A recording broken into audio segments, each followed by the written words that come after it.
Quem foi Jesus? Simples camponês de aldeia pobre da Galileia? Rabino, profeta, guia, modelo, rei? Messias ou Senhor, Deus de Israel?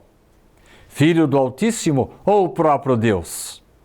Líder religioso ou líder político? Revolucionário que desafiou romanos e sacerdotes? Ernest Renan, o exegeta demolidor de filigranas místicas, definiu-o não como fundador de dogmas ou inventor de símbolos, mas como iniciador do mundo para um espírito novo. Allan Kardec definiu-o como espírito superior, de ordem elevada, muito acima da humanidade, atribuindo-lhe a condição de enviado de Deus sem supô-lo como Deus. Demonstrou que ele foi mais do que um profeta, porquanto um Messias divino. Destacou ainda a sua organização carnal, mais vivendo a vida espiritual do que a corporal, com imensos poderes extraídos dos fluidos quintessenciais terrestres através das qualidades do seu espírito. Sua imensa força magnética era secundada pelo seu incessante desejo de fazer o bem às criaturas. Podemos afirmar que nem todos os textos evangélicos são legítimos. Ocorreram interpolações para consagrar Jesus como o esperado Messias, diante do qual todas as nações cairiam para a glória do povo judeu. A primitiva comunidade cristã era composta de judeus que nem imaginavam que destinava-se exclusivamente às concepções do judaísmo a presença de Jesus, e eles esperavam que o reino de Deus surgiria das nuvens por meio de uma aparição sobrenatural. A tarefa de lhe dar caráter universalista coube a Paulo de Tarso, graças às suas pregações, epístolas às igrejas e viagens em volta e além do mar Mediterrâneo. Existe um livro chamado O que Jesus disse e o que Jesus não disse, Quem mudou a Bíblia e por quê?, de Bart Ehrman, que mostra a história por trás das modificações feitas por políticos e copistas que devem ser consideradas nesse estudo. As limitações da época e interesses diversos provocaram muitas alterações, que levaram exegetas mais drásticos a duvidarem do próprio Evangelho, da maioria dos textos evangélicos, a ponto de aceitarem apenas e tão somente o Sermão da Montanha. Atento a essa realidade, Allan Kardec reuniu os artigos que compõem um código moral universal, mas que poderá ser aceito por qualquer religião.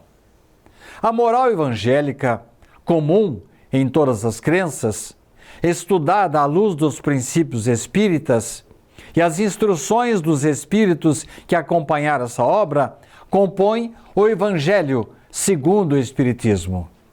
O codificador não considerou os textos que poderiam ser objeto de controvérsias e manteve tão somente a moral de Jesus, que se conserva inatacável até os presentes tempos. Mas de onde surgiram os textos da história dos homens? Muito além das especulações dos historiadores, a historicidade das tradições do mundo espiritual, apresentadas particularmente por Emmanuel no livro A Caminho da Luz, mostra que a história dos homens teve seus registros originais a partir das diretrizes da espiritualidade maior.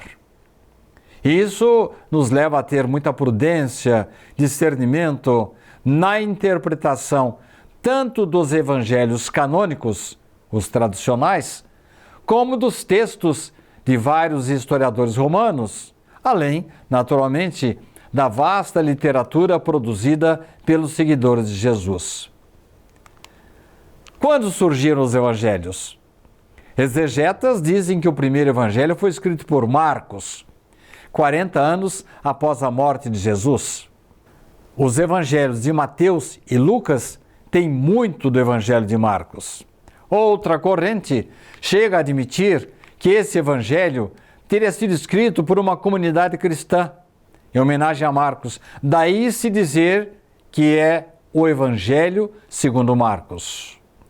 Mas Emmanuel, no livro Paulo e Estevão, informa que um ano depois da crucificação, provavelmente no ano 31 da era cristã, em Jerusalém, quando Simão Pedro conheceu e acolheu Gesiel, que depois mudou o nome para Estevão, o primeiro mártir do cristianismo, Simão Pedro entregou para Gesiel os pergaminhos com as anotações do Evangelho de Levi, Mateus, o mais culto dos discípulos.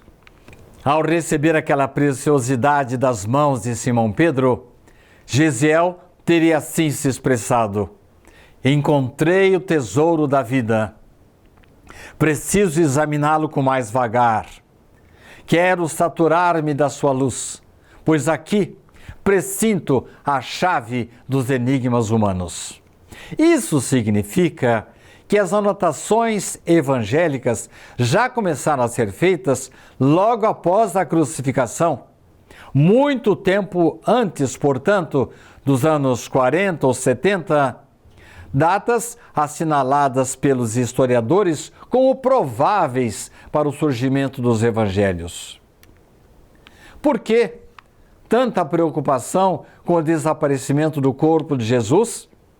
No filme Ressurreição, dirigido por Kevin Reynolds, o militar romano Clavius foi designado por Pôncio Pilatos para investigar o que aconteceu com o corpo de Jesus após sua morte. O próprio investigador havia acompanhado pessoalmente a crucificação e depois a colocação do corpo numa caverna que foi fechada com uma pedra pesada, amarrada e selada com cera. O objetivo era abafar os rumores da ressurreição de Jesus, fato que confirmaria a sua condição de Messias e poderia desencadear uma revolta iminente.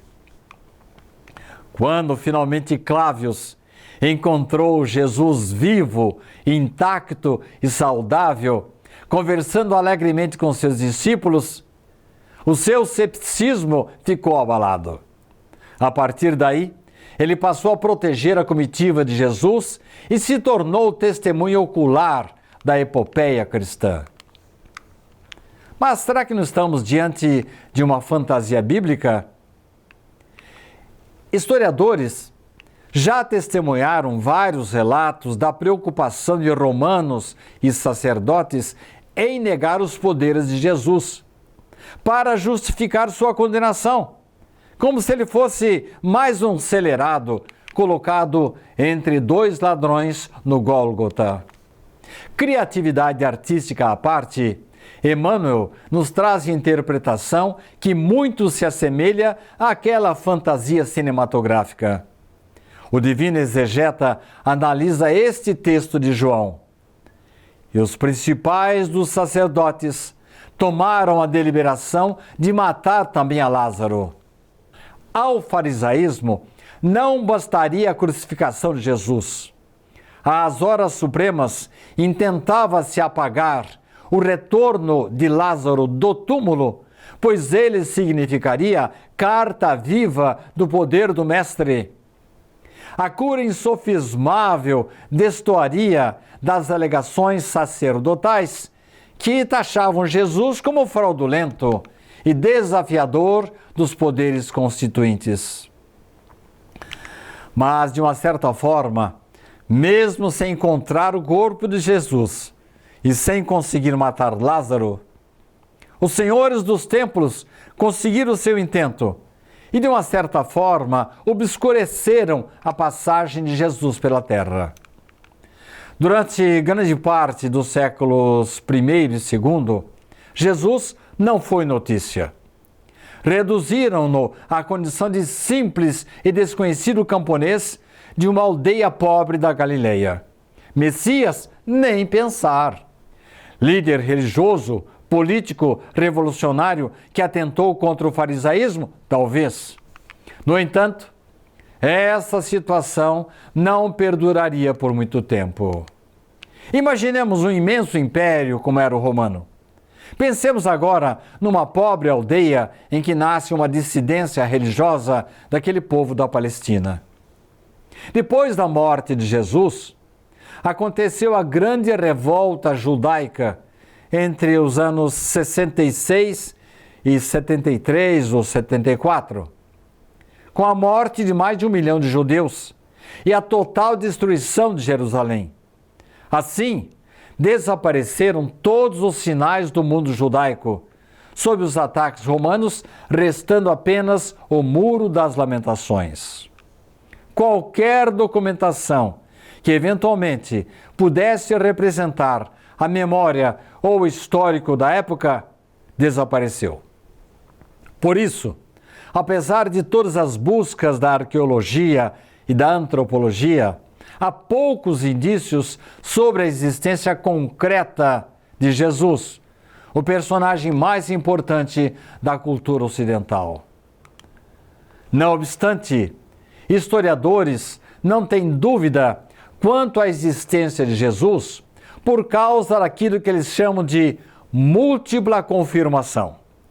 Quando muitos autores que nunca se conheceram, nunca se leram, nunca se encontraram e nem se comunicaram, fornecem as mesmas informações, frases, ditos e ideias exatamente iguais entre si sobre o mesmo personagem, estamos diante de sua confirmação histórica.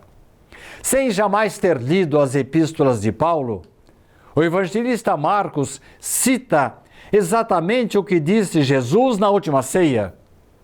Mesmo sem registros em documentos expressos, historiadores e arqueólogos sentem a sombra de Jesus no transcorrer da história da humanidade. Islâmicos, mesmo sem acreditar na sua ressurreição, admitem que Jesus era um profeta importante que foi levado para o céu por Alá. Afinal de contas, quando é que a humanidade começou a despertar para a importância de Jesus?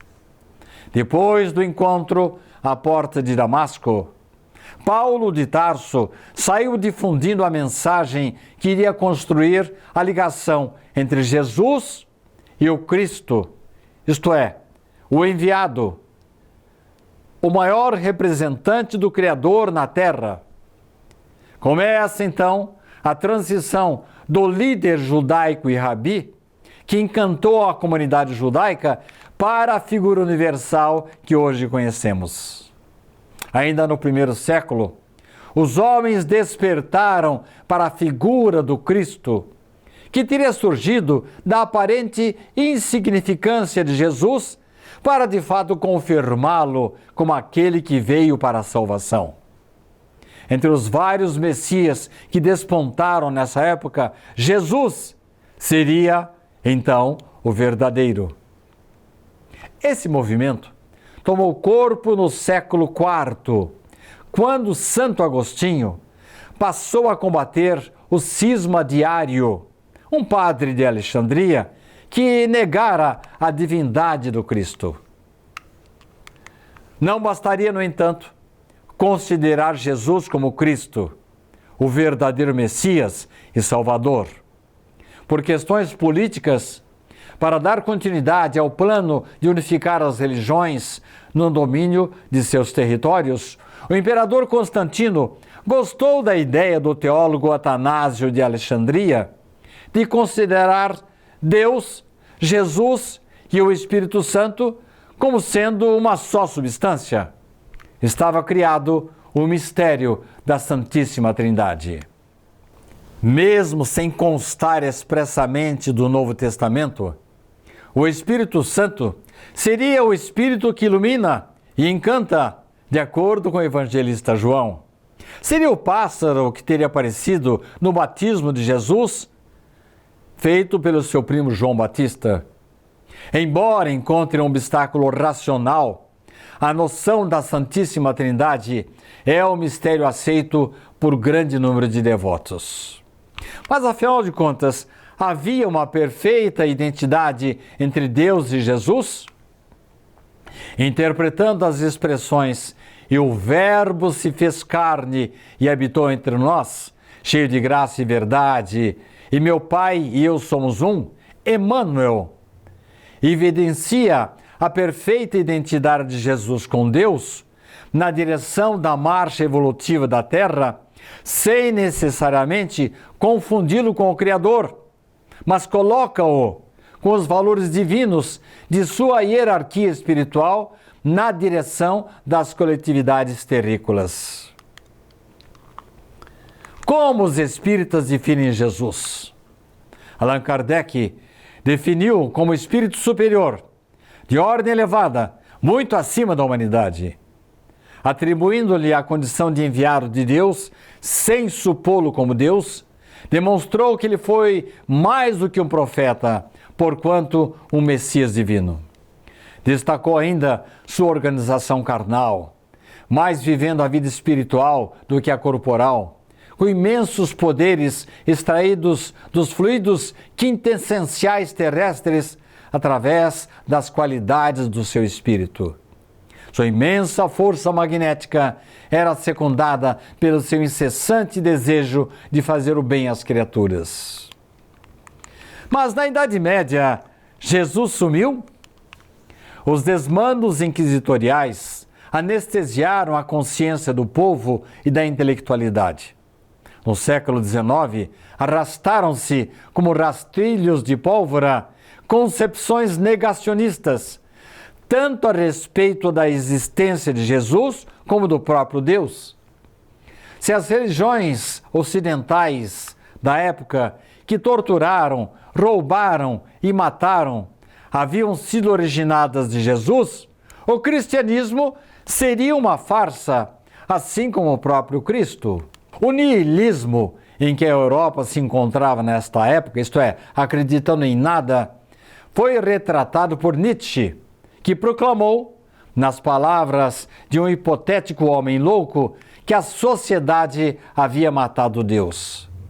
Na verdade, Nietzsche estava representando o espírito de sua época, diagnosticando a cultura do seu tempo, que via a igreja, os mitos, as ideias, os ritos e a moral por trás da teologia, enfraquecendo e desaparecendo. Tomaram corpo as dúvidas sobre a existência ou não da figura de Jesus, não como ideia religiosa, mas como existência real do homem. No entanto, com o desenvolvimento de ferramentas arqueológicas mais sofisticadas, o homem foi buscar a história do passado com provas documentais da existência de cristãos. Afinal, há provas arqueológicas da existência de Jesus? Se por um lado os evangelhos canônicos, aqueles tradicionais, Mateus, Marcos, Lucas e João, se eles trazem poucas notícias da vida material de Jesus até os 30 anos, sua vida messiânica é pormenorizadamente relatada. Vamos encontrar muitas menções do cristianismo e de Jesus em documentos históricos romanos. Públio Cornélio Tácito foi senador e historiador romano. Nos resquícios sobreviventes de uma de suas obras, denominada Anais, vamos encontrar um dos primeiros registros históricos a mencionarem Jesus Cristo, quando trata das perseguições aos cristãos empreendida por Nero. Por volta do ano 112 depois de Cristo, vamos encontrar cartas trocadas entre Plínio, o jovem, então governador romano da Bitínia e do Ponto, e o imperador Trajano. Plínio escreveu a Trajano pedindo conselhos sobre como lidar com a comunidade cristã primitiva. Essa carta é o primeiro relato pagão sobre o cristianismo e fornece informações importantes sobre as primeiras crenças e práticas cristãs e como elas eram vistas e tratadas pelos romanos. A resposta de Trajano indica que naquele momento não existia mais a perseguição sistemática e oficial aos cristãos pelas ordens imperiais, ocorrendo de forma pontual, local e esporádica. Flávio Joséfo, um historiador e apologista judaico-romano, que registrou a destruição de Jerusalém nos anos 70 d.C., pelas tropas do imperador Vespasiano, registrou importante panorama do judaísmo do século I. As suas duas obras mais importantes, A Guerra dos Judeus e Antiguidades Judaicas, fornecem informações valiosas sobre a sociedade judaica da época, bem como sobre o período que viu a separação definitiva do cristianismo e do judaísmo. Ernest Renan, o exegeta, demolidor de filigranas místicas, definiu Jesus não como fundador de dogmas ou inventor de símbolos, mas como iniciador do mundo para um espírito novo. Ele considera a religião de Jesus como a definitiva, fruto de um movimento de almas perfeitamente espontâneo, despido desde o nascimento de qualquer opressão dogmática. Renan destaca enfaticamente que para se renovar basta recorrer ao Evangelho, que consubstanciou a religião da humanidade. Tudo que se conceber fora dessa grande obra será estéril, diz Renan, pois nada ali existe que não seja sentimento. O idealismo de Jesus, segundo Renan, é a mais alta regra de uma vida desapegada e virtuosa. Destaca, finalmente, que o Sermão da Montanha jamais será ultrapassado. Lembra ainda que a fé, o entusiasmo e a constância da primeira geração cristã só se explicam se supusermos, na origem de tudo, um homem, Jesus, um homem de proporções colossais. E encerra: alcemos então, no mais alto pico da grandeza humana, a pessoa de Jesus. As discordâncias históricas diminuíram a importância de Jesus? Historiadores e teólogos começam a convergir para datas supostamente próximas do nascimento de Jesus, entre os anos 4 e 6 antes da era cristã. Embora escassos os dados historiográficos sobre a vida de Jesus, ele se tornou o maior agente transformador de toda a história da humanidade. Richard Simonetti costumava dizer que o Espiritismo é Jesus que volta a falar-nos. Com anotações contidas em seu livro Paz na Terra, vamos completar este despretensioso estudo sobre o Mestre dos Mestres. Jesus, segundo Simonetti, transcende a humanidade, pois não evoluiu para a perfeição a partir das experiências humanas. Jesus já era um preposto de Deus, segundo Emmanuel, quando a Terra se desprendeu do Sol há 4 bilhões e 500 milhões de anos. Tornou-se governador de nosso planeta com a tarefa de conduzir espíritos em estágios evolutivos. Cita Emmanuel: muitas escolas literárias se formaram nos últimos séculos, dentro da crítica histórica, para o estudo e elucidação desses documentos. A palavra apócrifo generalizou-se como espantalho de todo mundo.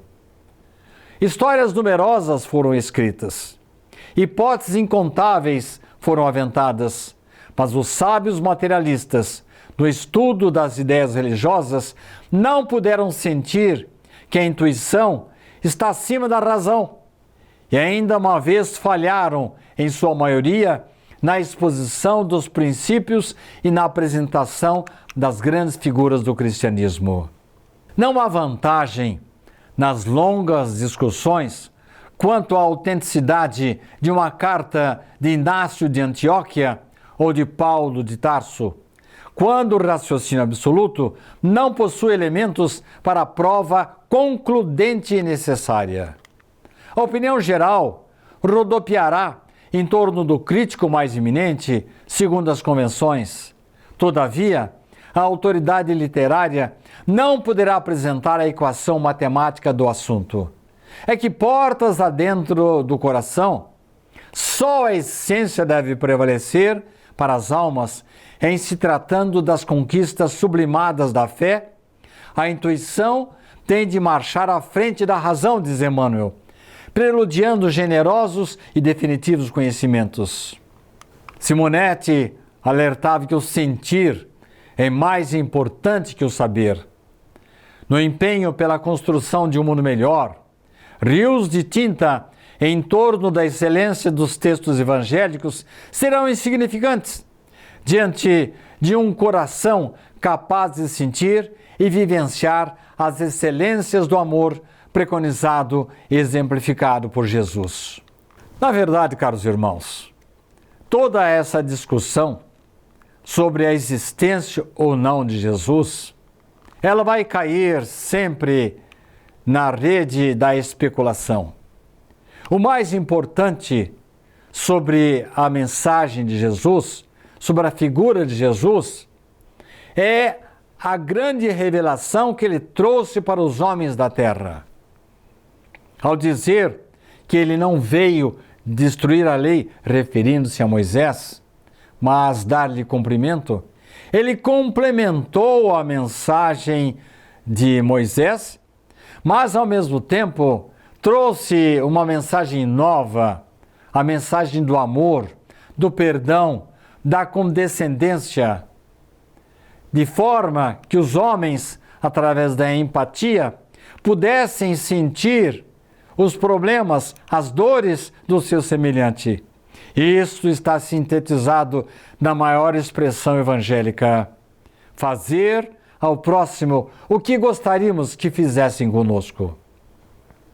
Mais do que provar ou não a existência de Jesus, mais do que ficarmos procurando nos livros antigos, nas descobertas arqueológicas, será assim entendermos que Jesus deixou para a humanidade uma mensagem indelével, que infelizmente ainda não foi assimilada por nós, habitantes do planeta Terra. Jesus modificou toda a história da humanidade, a ponto de se pensar na história numa divisão antes e depois de Jesus. Ele nos trouxe a mensagem cristã. Ele já acompanhava a Terra desde o momento que ela se desprendeu do Sol. Ele, 6.000 anos antes do seu nascimento, já começou a criar a sua equipe para preparar a sua vinda à Terra.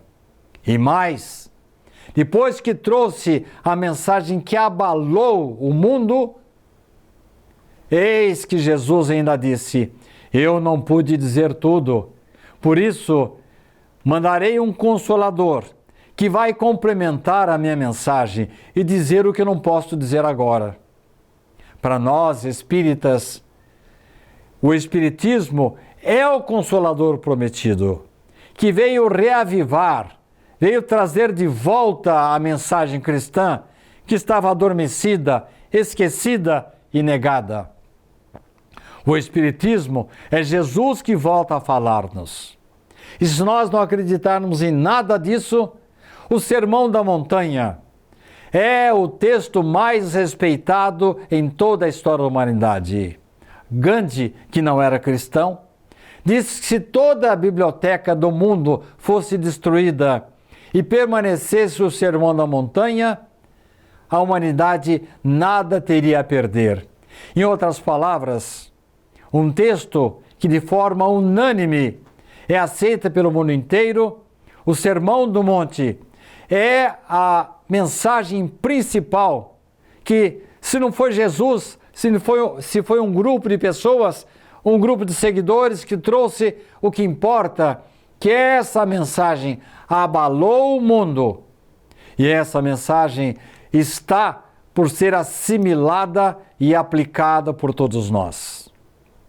Podemos dizer que somos autenticamente cristãos?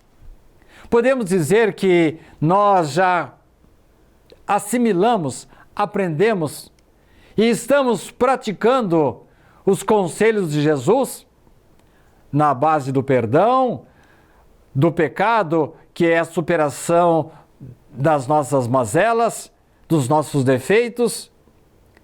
A mensagem que Jesus trouxe nas linhas implícitas do Evangelho da reencarnação, tudo isso nós encontramos no Evangelho de Jesus e vamos encontrar na filosofia, na ciência e também na religião espírita. Fiquemos, caros irmãos, com a ideia de que nós estamos ainda dando os primeiros passos para que um dia, talvez, possamos assimilar, cumprir e praticar fielmente toda a mensagem de Jesus. Que as suas bênçãos estejam sobre todos nós.